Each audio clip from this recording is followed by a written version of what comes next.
Недоволно добро измените салати, овошки, зеленчуци може да бидат причинители за инфекција со ехинокок. Мислам дека и овој период од годината е најидеален да ја отвориме токму оваа тема кога и почнува повеќе сезоната на консумација на салатите, но и на свежите овошки и зеленчуци. На кој начин може да се инфицирате, како, кои се симптомите, како може да се превенира, како се лекува? Ова утро во рубриката Моје здравје одговори бараме од доктор Валерија Кирова, инфектолог. Добро утро и добро нефте. Добро утро, благодарам. Каната? Ги споменав салатите, овошките и зеленчуците, бидејќи сега име на вистина сезона и брзајки да си каснеме нешто убаво и сладко, некогаш дури и не внимаваме од каде тоа доаѓа или колку е тоа измиено. Ајде да дадеме вовед што е ехинокок како инфекција. Ехинококот е практично паразит, цревен паразит, кој што е класифициран во оние црви, рамни црви или тени, популарно познати во народот. Постојат повеќе вида, 4 вида, но од интерес за човекот се 2 вида. Тоа се ехинококус грануломатозус, кој предизвикува и најчест облик на заболување, цистична ехинококоза, а вториот од интерес за човекот е ехинококус мултилокуларис, кој што предизвикува алвеоларен облик на заболувањето, многу поретка, но и покомплицирана за лекување. Овој паразит минува во својот животен циклус низ повеќе фази. Минува низ фаза на ларва, а потоа возрасен паразит. Возрастниот сексуално активен ехинокок некаде е со димензија од 3 до 6 милиметри, има кукички на своето тело и се закачува за цревниот тракт, воглавно кај месојадните животни, кои што се и дефинитивен домаќин. Човекот се заразува кога ќе дојде акцидент, односно ќе дојде во контакт со ларви на овој причинител. Докторке, кои се симптомите и честа ли е оваа инфекција со ехинокок? Според податоците, некаде инциденцата се движи 50 на случаи на 100.000 жители. Да напоменам дека ова е ендемска, односно на одредени подрачја си е домашно заболување. И Македонија е една од ендемските подрачја, иако таа е резервирана за земјите на Блискиот Исток, понатаму северната хемисфера, што значи ја има кај нас. А симптомите кои се? Поминува болеста низ повеќе фази. Она што е значајно, знаејќи ја патофизиологијата, начинот на развивање на причинителот, болеста минува низ асимптоматска фаза, кога во суштина пациентот нема никакви тегоби, кога постојано на месечно ниво паразитот, односно цистите, растат 1 милиметар месечно, и кога ќе достигне практично димензија цистата, која ќе прави притисок, компресија, дали на крвни садови, дали на нервни завршетоци, околните органи, тогаш почнува клиничката манифестација.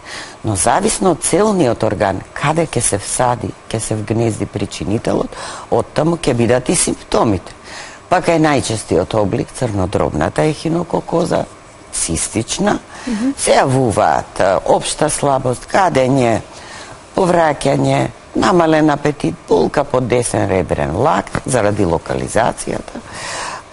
Многу ретко, ако настане прснување на цистата, може да има комуникација со жолчените патишта и од тука и жолтица да се јавува. И токму тогаш, после години од заразувањето, инфестацијата, се бара лекарска помош.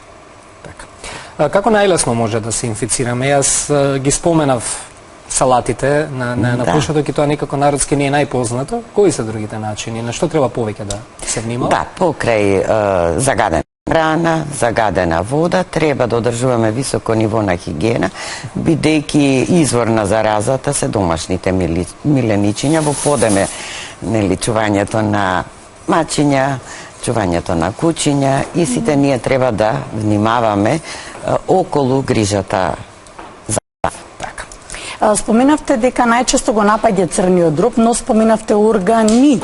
Да. Кои органи може да ги нападне ехинококот? Најчесто црниот дроб во 70% се манифестира кај цистичната ехинококоза, а тоа се должи на малите крвни градови и таму се вгнездува. Ова е првата бариера.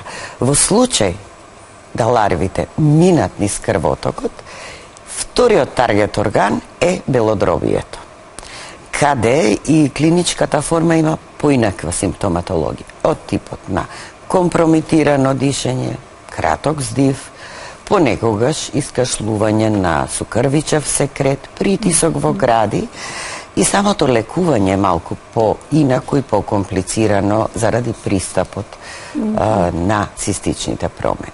Потоа може во мозок, во помал процент, во скулите, во бубрезите, значи зависно. Буквално сите органи може да ги Многу зафати. органи се афектирани, Да.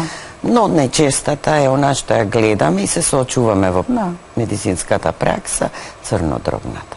Колку време, само чисто како подпрашање пред да преминеме на диагностиката, колку време треба да ги појави првите симптоми откако би се инфицирал човекот? Со години. Со години треба да Временскијата премине. дистанца со години. Бидејќи споро, како што напоменав, растат, цистите не даваат никакви симптоми и токму ради тоа со години по инфестацијата, по ингестијата на јајченцата се манифестира болеста.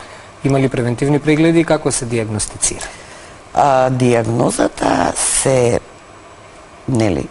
подлежи на визуализација на овие промени, а тоа се ултразвукот, магнетна резонанца, компјутерирана томографија, каде ги гледаме овие цистични промени.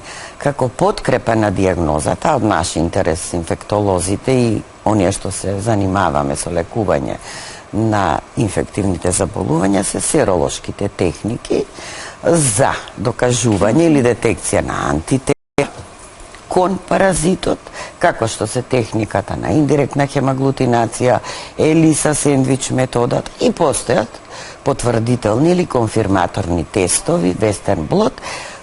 Овие пак ни детектираат антигени на паразитот. Добро, кој е третманот? Споминавте и хируршки во некои случаи. Споминавте некои ги издвоивте белодробното крило, ако го нападне дека е покомплексно за третман.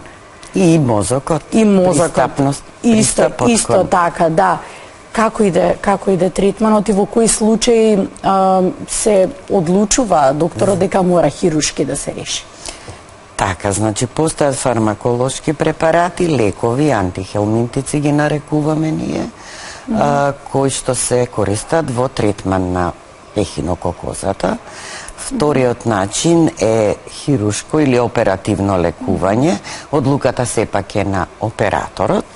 Според критериумите на Светска здравствена организација, особено е битно да димензиите на цистичната формација, па оние под 5 сантиметри не се одлучуваат хирурзите да пристапат кон хируршко отстранување, а оние над 5 сантиметри се кандидати за оперативно лекување. Постојат и други начини, секако. Тоа е практично резервирано за лица од геријатриска популација повозрасни, повеќе споредни диагнози, коморбидитети кога имаат. Тогаш се оди со една паир техника.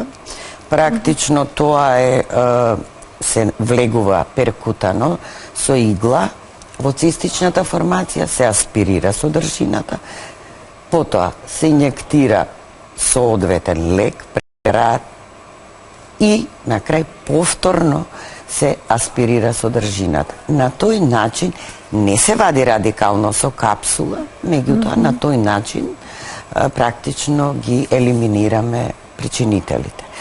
Морам да напоменам во однос на медикаментниот третман, односно антихелминтичните лекови, златен стандард се уште во лекувањето е употреба на албендазол и мебендазол. Тие се некаде 70-тите години од минатиот век воведени во третманот на паразитозите, но се уште ефикасни, дозите се разликуваат, а подобар ефект има сепак албендазолот.